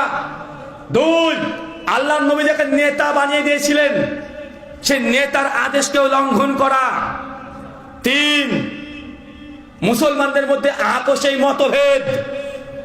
কেউ বলছে নিচে নামবো, আর কেউ বলছে না নামা যাবে না। 4, মতভেদ হয়েছে এই কথা ঠিক, সমাধান আল্লাহর নবীর আদেশ থেকে নেওয়া হয় নাই, নিজের যুক্তি বুদ্ধি কিয়াসকে প্রাধান্য দিয়ে বলেছে যুদ্ধেতে জিতেই গেছি, নিচে গেলে সমস্যা কোথায়? মানে ওহিকে বাদ দিয়ে, নবীর আদেশ বাদ দিয়ে নিজের কিয়াসকে প্রাধান্য দিয়েছে। কি প্রাধান্য দিয়েছে? কিয়াস, যুক্তিকে প্রাধান্য দিয়েছে, বিবেককে, মন যা চায় সেটা মেনে নিয়েছে। এই যে 4 নম্বর কারণ। 5, দুনিয়ার প্রতি লালসা, গনিমত গনিমত করে চিৎকার মেরেছেন। আজকেও এই 5টা কারণ যদি আপনাদের বাংলাদেশের মধ্যে লক্ষ্য করা যায়, আজকেও এই অর্জিত বিজয় আবার ধূলিসাৎ হয়ে নাম নিশানা মিটে যাবে। আর আপনার 5 বছর পর আমাদের ছেলেরাই বলবে আগের যেটা ছিল সেটাই ভালো ছিল। এই কথা যেন শুনতে না হয়, এই 5টা জায়গাতে যেন দুর্বল না হয়ে যায়। আল্লাহ নবীর আদেশের বিরুদ্ধে যেন কোনো কিছু রচনা বা নতুন করে না আসে, সাবধান থাকতে হবে। আল্লাহর নবীর যে আদর্শ শরিয়া, এর বিরুদ্ধে যদি কিছু তৈরি হয়, নবীর বিরুদ্ধে যদি কটূক্তি করে, তারপর যদি রাষ্ট্র যদি ব্যবস্থা না নেয়, আবার ফিতনার মধ্যে জর্জরিত হবেন। কেন আল্লাহ নবীকে নিয়ে কটূক্তি করা হয় না? করা হয়তো। লোভ লালসাকে দূর করতে হবে। নেতা হওয়ার শখ এখন জবাবেন না, এখনই এটা চাই ওটা চাই এটা চাই, এই মারামারি করা যাবে না। সময় নেন, সময় নেন, সময় তাদেরকে দেন, গড়তে দেন। এখনই নেতা হতে হবে, এখনই করতে হবে। 16 বছর যা আছে সব পূর্ণ করে দেবো একদিনে, এরকম খামখেয়ালি বুদ্ধি যেন না আসে মাথায়। 3, যে কোনো মতভেদ যদি হয়, আপনি যাকে নেতা মনে করেন, আমির মনে করেন, আমির জামাত মনে করেন, তার আদর্শকে গ্রহণ করেন, তার কথাকে মেনে চলেন, তার কথা মেনে চলতে হবে। দুনিয়ার লালসা থেকে মুক্ত থাকতে হবে। যে না থাকেন এই অর্জন আবার ফিলিস্তিনের গাজা বাংলাদেশের না হয়ে যায়। কঠিন পরিস্থিতি আছে বাংলাদেশের। যদি ভৌগোলিক অবস্থা রাখেন, কঠিন জায়গাতে আপনারা আছেন, ভয়ঙ্কর জায়গাতে আছেন। যে কোনো সময় এনি টাইম বাংলাদেশের ভূখণ্ডকে গাজা করে দিতে রাতারাতি 1 ঘন্টার ব্যাপার না, সময় লাগবে। কথা বলেন, 1 ঘন্টার ব্যাপার। তাই সাবধান সতর্ক থাকতে হবে। আল্লাহর প্রতি তাওয়াক্কুল, গুনাহকে বর্জন করেন, তওবা করেন, ইস্তেগফার পাঠ করেন। না তো যে পরিস্থিতি এখন আছে 1 ঘন্টাও লাগবে না, আপনি বিশ্বাস করেন, 1 ঘন্টা লাগবে না। বাংলাদেশে একটাও নিউক্লিয়ার বোমা একটাও নাই। আপনার আশেপাশে যত রাষ্ট্র আছে 200-300 করে আছে। বাংলাদেশের সামরিক বাহিনী কত আছে তুলনা করবেন, একবার তুলনা করে দেখে নিন। আগে বলেছি সব কথা খুলে বলা যায় না, বলতে পারতাম কিন্তু বলা যাবে না। কারণ কাকে বলবো রে ভাই, নিজের পায়ে নিজেকে কুড়োল মারে। হ্যাঁ, আমরা একটা গল্পের বই পড়েছিলাম, কালিদাস যে ডালে বসতো সেই ডালেই ডাল কাটতো, তো কাটলে তো পড়ে যাব। তাই আপনাদেরকে সচেতন আরো বেশি হতে হবে। আল্লাহ সুবহানাহু ওয়া তাআলা আপনাদেরকে বুঝার তৌফিক দান করে, সকলে পড়ি আমিন। আল্লাহ আমাদেরকে তুমি হেফাজত করে, সকলে পড়ি আমিন। তারপরে একটা কথা বলা যায়, বিজয় দিন শেষে মুসলিমদেরই হবে ইনশাআল্লাহ। কেন কয়েকদিন আগে থেকে দেখছেন না সিরিয়া বিজয় হয়ে গেছে, হয়েছে কি হয় না কথা বলেন? সিরিয়া বিজয় হয়েছে না? ইনশাআল্লাহ বাইতুল মুকাদ্দাস মসজিদ মুসলমানরা অচিরে অল্প সময়ে ইনশাআল্লাহ তাদের কাছে চলে আসবে ইনশাআল্লাহ। তাই চিৎকার দিয়ে আমরা বলতে পারি, একই দিন ঝড় থেমে যাবে, পৃথিবী আবার কালেমা পতাকা উড্ডীন হবে। আমরা বলতে পারি ইনশাআল্লাহ। পারি কি পারি না কথা বলেন? আর বলতে পারবো এই গোটা বিশ্বের জগতে কালেমা পতাকা উড্ডীন হবেই, কিন্তু আপনি কতটুকু ইসলামে আছেন এইটা আপনাকে দেখতে হবে। একজন সাহাবী এসে বলছে, ইয়া রাসূলুল্লাহ কিয়ামত কখন হবে? আল্লাহ নবী বলছেন যে তুমি কিয়ামতের জন্য কি প্রস্তুত করে গেছো? যখন তখন তো কিয়ামত চলে আসতে পারে, তোমার প্রস্তুতি কি? ওই সাহাবীর জবাব এত চমৎকার ছিল, এত চমৎকার ছিল, শুনলেই মনটা ভরে যায়। ওই সাহাবী বলছে, ইয়া রাসূলুল্লাহ আমার তো তেমন কিছু আমল টামল নেই, আমি তেমন কিছু করতে পারি নাই, কিন্তু আল্লাহ রাসূল আমি আপনাকে ভালোবাসি। ইয়া রাসূলুল্লাহ আমি আপনাকে ভালোবাসি, আমি আবু বকরকে ভালোবাসি, ওমরকে ভালোবাসি। আল্লাহ নবী বলছেন, সত্যি যদি তুমি আমাকে ভালোবাসো, তুমি কিয়ামতের পরে জান্নাতে গিয়ে তুই আমার সঙ্গী হবে ইনশাআল্লাহ। আপনি রাসূলকে কতটুকু ভালোবাসেন, হৃদয়ে ভালোবাসা তৈরি করতে হবে। আল্লাহ আমাদের প্রত্যেকের রাসূলের প্রতি ভালোবাসা জাগিয়ে দাও, সকলে পড়ি আমিন।